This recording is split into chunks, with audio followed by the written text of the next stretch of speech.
হয় আমাৰ চৰকাৰ অহাৰ পাছতে আফটাৰ 16 আপোনালোকে দেখিছে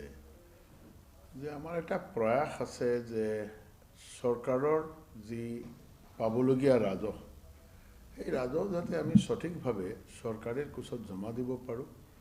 যাতে এই চৰকাৰী ৰাজহৰ জৰিয়তে ৰাইজৰ যাতে কামখিনি আমি ভালে কুশলে কৰিব পাৰোঁ তাৰ কাৰণে আমাৰ এটা প্ৰয়াস আৰু এই প্ৰয়াস আজি আপোনালোকক জ্ঞাত যে মই প্ৰায় 8 বছৰ হ'ব আমাৰ এই বিভাগৰ দায়িত্বত মই আছোঁ এই ক্ষেত্ৰত এই প্ৰয়াস আমি যিমান দিনলৈকে আমি আৰম্ভ কৰিলোঁ আৰু 7-8 বছৰে আমি এটা ভাল আমি ক'ব পাৰোঁ এটা ৰিজাল্ট আমি আনিব পাৰিছোঁ আমাৰ চৰকাৰেৰ হকে এইবাৰো আমি এতিয়ালৈকে প্ৰায় 4,000 কোটিলৈকে ইনক্লুডিং ভেট আমি যাব পাৰিছোঁ আমাৰ আৰু বাকী আছে মাৰ্চলৈকে আমি হেৰি কৰিম আৰু মই ভাবোঁ যে আমাৰ বিভাগৰ যিসকল মানুহে কাম কৰে তেওঁলোকেও এই আজিৰ দিনত প্ৰচণ্ডভাৱে প্ৰয়াস কৰি আছে যাতে আমি চৰকাৰী ৰাজহখিনি আমি যাতে ধুনীয়াকৈ চৰকাৰী কোষত জমা দিব পাৰোঁ আগতে এটা বিভিন্ন ঠাইত ৰাজহ সংগ্ৰহ কৰাত এটা অসুবিধা আছিল বা কম হৈছিল কাৰণ বিভিন্ন ঠাইত চুলাই বা অৰুণাচলী চুৰাই এইবিলাক বিক্ৰী হৈছিল আৰু এইবিলাকৰ ফালৰ পৰা আমি কেতিয়াবা ৰাজহ নাপাওঁ আমাৰ বিভাগে প্ৰয়াস কৰি এতিয়া এইবিলাক ইলিচিট লিগাৰ বা অবৈধভাৱে যিসকল বিক্ৰী হয় এইবিলাক আমি বহুতখিনি আমি বন্ধ কৰিব পাৰিছোঁ তাৰ কাৰণে এইটো সম্ভৱ হৈছে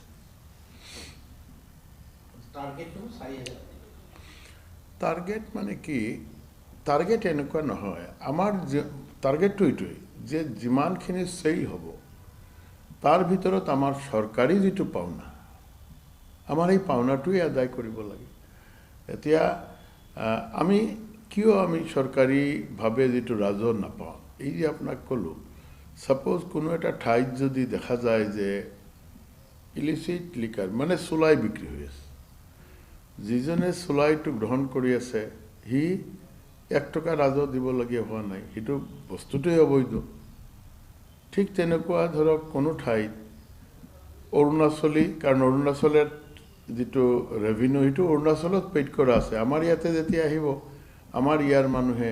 1 টকাও দিব নালাগে সেইটোৰ চেলটো দেখাই আছে অৰুণাচল যদি ব্যৱহাৰটো হয় অসম আমি 1 পইচা নাপাওঁ কাৰণ এই ক্ষেত্ৰত যিমান এইবিলাক আমি প্ৰতিৰোধ কৰিব পাৰোঁ ইমানেই আমাৰ ৰাজহটো বৃদ্ধি পাব কাজেই ইয়াতে এই যে বাঢ়ি গৈ আছে তাৰ মূল কাৰণটো হ'ল যে এটা এনেকুৱা এটা স্থিতি আছিল আমি চৰকাৰত অহাৰ আগতে আৰু আমি প্ৰয়াস কৰি প্ৰচণ্ডভাৱে প্ৰয়াস কৰি আমাৰ প্ৰডাক্ট আমাৰ ইয়াতে যেতিয়া বিক্ৰী হয় তেতিয়া আমি আমাৰ এই ৰাজহটো পাই থাকোঁ কাজেই আপুনি সঠিকভাৱে কৈছে 4,000 টাৰ্গেট হিচাপে নহয় আমাৰ এইটো ধাৰণা যে যিসকলে এইবিলাক ইউজ কৰে আমাৰ এটা ষ্টেটিষ্টিক্স আছে কাজে এই ক্ষেত্ৰত 4,000 ক্ৰছো হ'ব লাগে আমাৰ মাৰ্চলৈকে ক্ৰছ হ'ব লাগে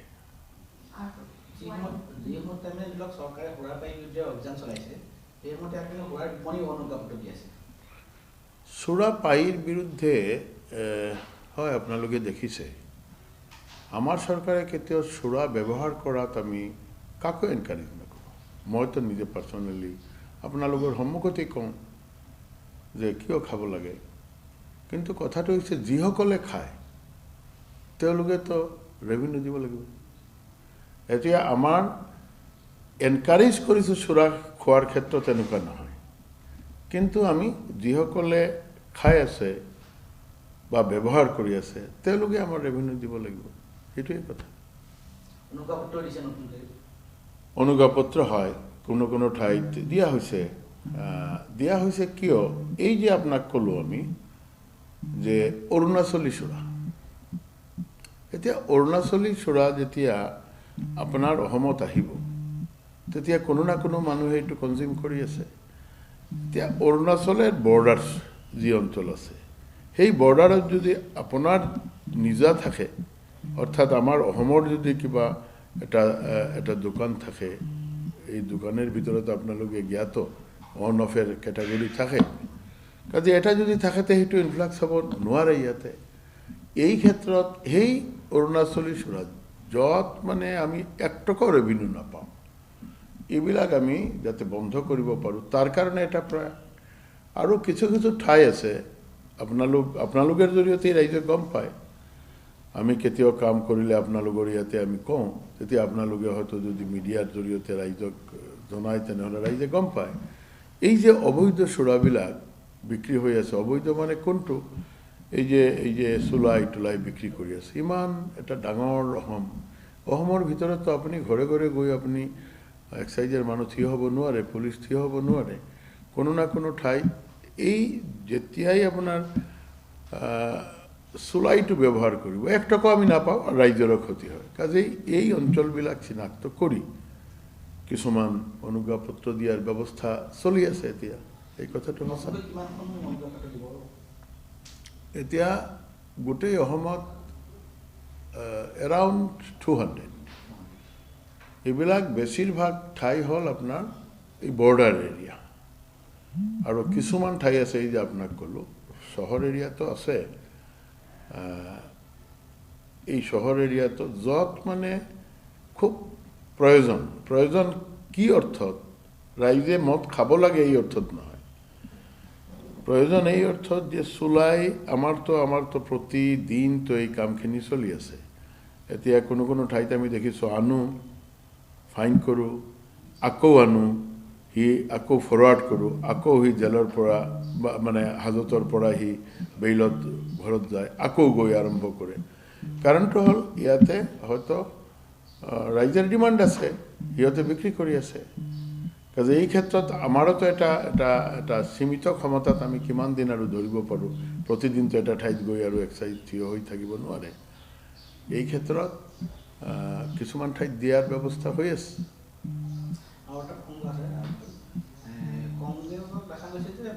কংগ্ৰেছৰ দুৰ্গ হিচাপে আছিল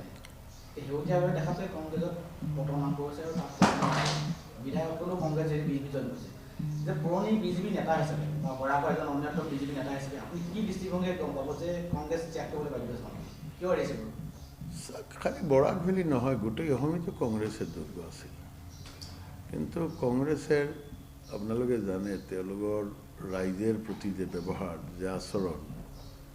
কংগ্ৰেছৰ উন্নয়নৰ যি নমুনা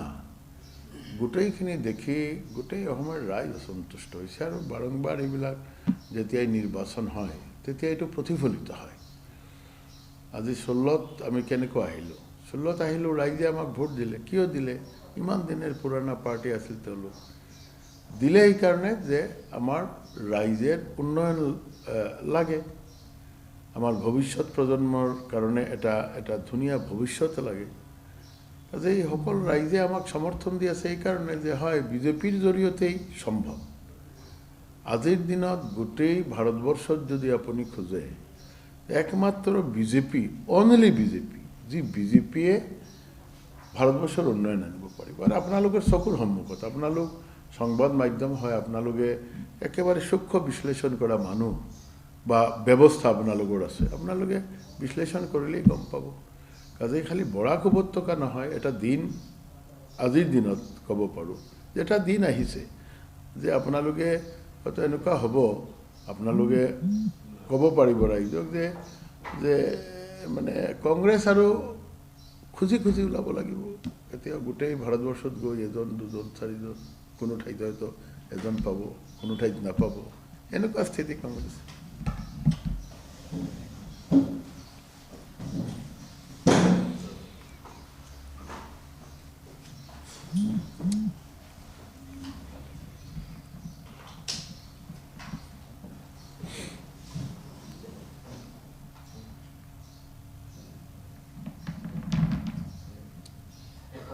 দুদিন পূৰ্বলৈকে বিজেপি চৰকাৰ কঠোৰ সমালোচনা কৰিছিল আনকি বাজেটৰ ওপৰতো তেওঁ সমালোচনা কৰিছিল কিন্তু দুদিনৰ পিছত হঠাৎ বিজেপিৰ গুণ নালে কমলাক্ষৰ দৃষ্টিভংগী কি হ'ব কিয় মানে তেওঁ বিজেপিলৈ আহিছিল চাওক তেওঁ বহুত দীৰ্ঘদিনৰ পৰাও ৰাজনীতিত আছে কেইবাৰমান তেওঁ প্ৰতিনিধিত্বও কৰি আছে আজিৰ দিনতো তেওঁ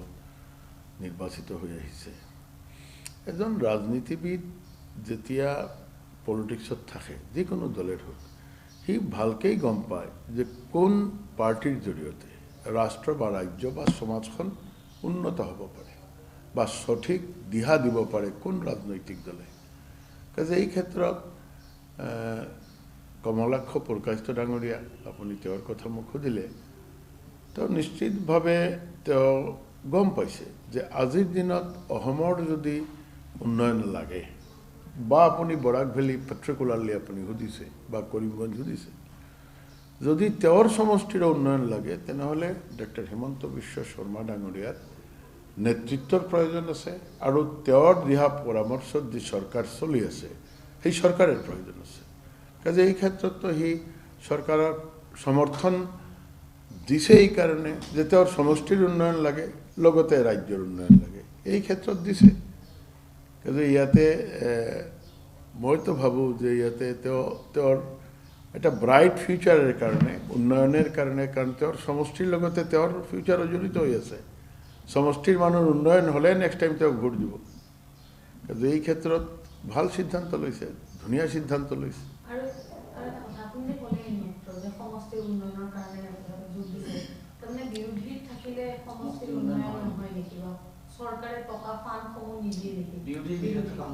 নহয় নহয় কথাটো এনেকুৱা নহয় বিৰোধীত থাকিলে ৰাইজৰ মানে এনেকুৱা হয় যে নিশ্চিতভাৱে চৰকাৰৰ লগতে থাকিলে যিটো যি কথাখিনি গম পাব বা যিমানখিনি তেওঁৰ এণ্ট্ৰি থাকিব যিমানখিনি সি চেষ্টা কৰি ল'ব পাৰিব ইমানখিনি বিৰোধী পক্ষত থাকি তো চৰকাৰে মানে আপোনালোকে দেখিছে যে এই যে বাজেটের কথা আপনি সুধিছে বাজেট আমার মাননীয় মুখ্যমন্ত্রীর ভাষণ আপনালোকে শুনিছে এটা ঠাই ক'ব পারেনি মাননীয় মুখ্যমন্ত্রী বাজেট ভাষণত অংশগ্রহণ করেছে আমার অজন্তা নিয়োগ বাইদেৱে বাজেট ভাষণত অংশগ্ৰহণ কৰেছে তেওঁলোকৰ কথাখিনিৰ ভিতৰত কোনো ঠাইত কোনো ধৰনেৰ ছলচাতুৰি আছে না সোজাসুজি একবাৰ ওপেন বুকেৰ নিচিনা ক'লে এই ক্ষেত্ৰত আপুনি কমলাক্ষ পুৰকায়স্থ ডাঙৰীয়াৰ কথাই বিৰোধিত আছে সি বিৰোধিতাই কৰি থাকিব লাগিব যেতিয়া সি কথা কৈছে বা যিকোনো বিৰোধী দলৰ যিসকল সম্মানীয় সদস্যই কথা কৈছে তেওঁলোকে তো কেতিয়া কৈছে নেকি যে না এইটো খুব ভাল বাজেট হৈছে যেতিয়া ভাল বাজেট হৈছে এই কথাটো ক'ব নোৱাৰে আকৌ বাজেটেৰ ধন কেনেকুৱা লৈ যাব তেওঁলোকৰ এটা লাজ লাগে নহয় কাজে এই ক্ষেত্ৰত বিৰোধী পক্ষক থাকিলে এটা অসুবিধা হয় নিশ্চিতভাৱে হয় কাজে এই ক্ষেত্ৰত তো চৰকাৰৰ ভাল কামৰ কাৰণে তেওঁ সাপোৰ্ট দিলে ইয়াতে তো কোনো মইতো ভাবোঁ যে তেওঁৰো সমষ্টিৰো এটা ব্ৰাইট ফিউচাৰ আৰু তেওঁৰো এটা ব্ৰাইট ফিউচাৰ আহি গ'ল